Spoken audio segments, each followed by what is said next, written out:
Welcome to Visual Book Summary. Today we're exploring The Courage to be Disliked by Ichiro Kishimi and Fumitake Koga, a book that became a global phenomenon by doing something unusual. It turns psychology into an argument. Not a clinical lecture, not a list of hacks, but a sharp, sometimes frustrating, often revealing conversation between a philosopher and a young man who was tired of hearing easy answers about happiness. At its core, this is a book about freedom, self-worth, relationships, and one uncomfortable possibility. Maybe the life you want is closer than you think, but you are afraid of the price of living it. Stick around for the full summary and review. And if you enjoy thoughtful book breakdowns that bring big ideas down to earth, don't forget to like, subscribe, and share your thoughts in the comments. The book is built like a series of nightly conversations.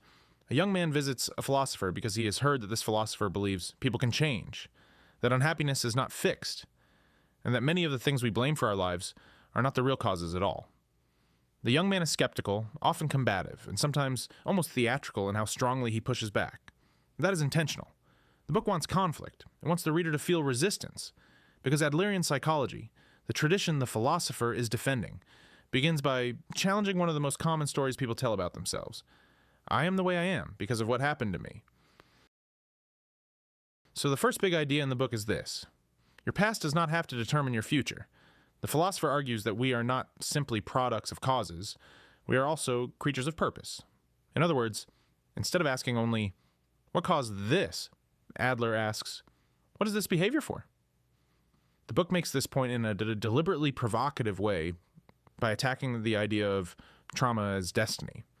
The philosopher doesn't deny that painful experiences happen. What he rejects is the claim that the past has an unquestionable right to rule the present. The youth pushes back hard here, and honestly, most readers probably will too. But the book's deeper point is not that pain is fake. It is that people often organize their present lives around goals they do not fully admit, and then use the past as a kind of explanation or shield. The claim is radical. Change becomes possible the moment you stop saying, this happened to me, therefore I must remain this way. From there, the book moves to one of its most memorable and psychologically sharp ideas. Inferiority and superiority are both social feelings. We feel inferior not because we are objectively small, but because we are measuring ourselves against others. And when that inferiority becomes painful, people compensate. Sometimes they withdraw. Sometimes they boast. Sometimes they become obsessed with status, recognition, or being special. One of the clever things the book keeps insisting on is that superiority complexes are often just inferiority complexes wearing better clothes. That person who must always win, always dominate, always be admired, may not be overflowing with confidence at all. They may be terrified that without constant proof of importance, they are nothing. This leads it naturally into one of the book's strongest and most practical ideas. All problems are interpersonal relationship problems. That sentence is easy to misunderstand. It doesn't mean every pain comes from another person directly.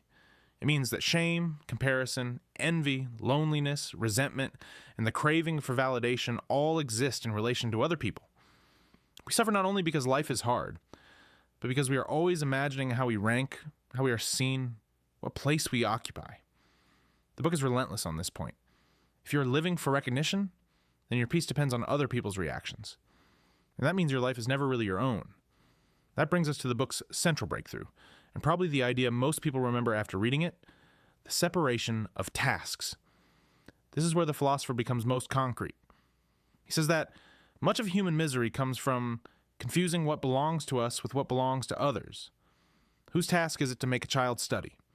Whose task is it to decide whether to like you, approve of you, or accept you? Whose task is it to change your life? The answer, over and over, is that many of us are trying to control outcomes that are not ours to control. We want to manage how others see us. We want to manage their emotions. We want to manage their choices. But once you ask the simple Adlerian question, whose task is this? A lot of emotional fog begins to clear. Your task is what you can choose and act on. Their judgment is their task. Their approval is their task. Their disappointment may also be their task. This is where the title of the book comes fully into focus. The courage to be disliked does not mean becoming rude, careless, or selfish. It means accepting that if you live according to your own considered values, some people will dislike you, misunderstand you, or pull away. And that is not proof that you are wrong. It may simply be the cost of living honestly. The book argues that people-pleasing is not kindness. It is fear wearing the mask of goodness. If your life is governed by avoiding disapproval, then your personality becomes a negotiation. You become what is easiest to accept, rather than what is truest. Now, if the book stopped there, it would risk becoming a manifesto for emotional individualism. But it doesn't. In fact, it turns in a very important direction. After telling you to stop living for approval, it says the goal is not isolation, but community feeling.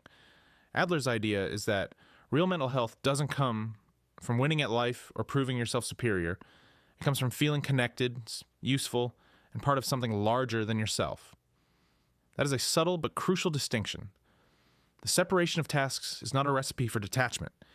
It is a way of clearing out manipulation and control, so that genuine human relationships can begin. The philosopher says that belonging is not something you are handed. It is something you build through contribution. That is a beautiful idea, and one of the reasons the book resonates so widely. It shifts the question from, how do I get people to value me, to how can I participate in the world in a way that is honest and useful? And then the book reaches its final moral center.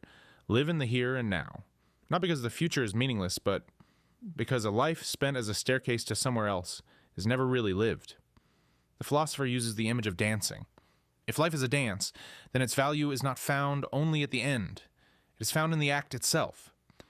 This becomes the book's answer to the restless modern mind that is always optimizing, comparing, planning, and postponing happiness. You do not need to become a different person in some distant future in order to begin living truthfully now. The present is not merely preparation. It is the only place life ever happens. That, in summary form, is the argument of the courage to be disliked. Your past does not imprison you. Your unhappiness is not solved by recognition. Other people's judgments are not your task. Belonging comes through contribution, not approval. And freedom begins when you stop organizing your life around being liked. It's a remarkably direct book, and part of its power is that it keeps translating large ideas into emotionally legible sentences. That's also why it has appealed to so many readers who might never pick up a dense work of psychology. Now, the critique, because I think this is where the video becomes more useful. This book is strongest when it is practical, especially in its discussion of separation of tasks, people-pleasing, comparison, and contribution. Those sections have a real bite. They can change how you hear conflict, family pressure, social anxiety, and your own need for validation. But the book is weaker when it becomes too absolute. Its treatment of trauma is the most obvious example. Even if you understand the deeper point, that the past should not become a total explanation for the present, the book sometimes states its case so bluntly that it risks sounding dismissive of real suffering. Many readers will feel that resistance immediately, and fairly so. The second weakness is structural. The dialogue format is memorable, but it can also feel repetitive. The young man often returns to the same objections in a way that is clearly meant to dramatize the reader's inner resistance, but sometimes it makes the book feel staged rather than organically persuasive. You can feel the author's guiding the chessboard. And because the philosopher's voice is so confident, so polished, so serenely certain, there are moments where the book feels less like an inquiry and more like a system trying to win. Still, I think its impact is real. The book has lasted because it speaks to a modern ache, the exhaustion of living under constant social comparison, the fear of disappointing others, the feeling that one's life is always being performed in front of an invisible audience. What Adlerian psychology offers here is not comfort exactly, but permission. Permission to stop auditioning. Permission to stop making your worth depend on applause. Permission to say that a meaningful life may not be the same thing as an approved life. And that is why The Courage to be Disliked is more than just a fashionable self-help book. At its best, it is a challenge. It asks whether your identity is secretly built out of fear, whether your kindness is sometimes compliance, whether your need to be understood is actually trapping you, and whether freedom might begin not when everyone finally accepts you, but when you no longer organize your life around that hope. And that's a wrap on The Courage to be Disliked by Ichiro Kishimi and Fumitake Koga. If this summary and review helped the book click into place, let me know in the comments which idea hit you hardest. The rejection of past determinism, the separation of tasks, or the courage to stop living for approval. Don't forget to like, subscribe, and share. This is Visual Book Summary, where we try to bring the essence of literature and ideas to life. Clearly, honestly, and in a way that stays with you.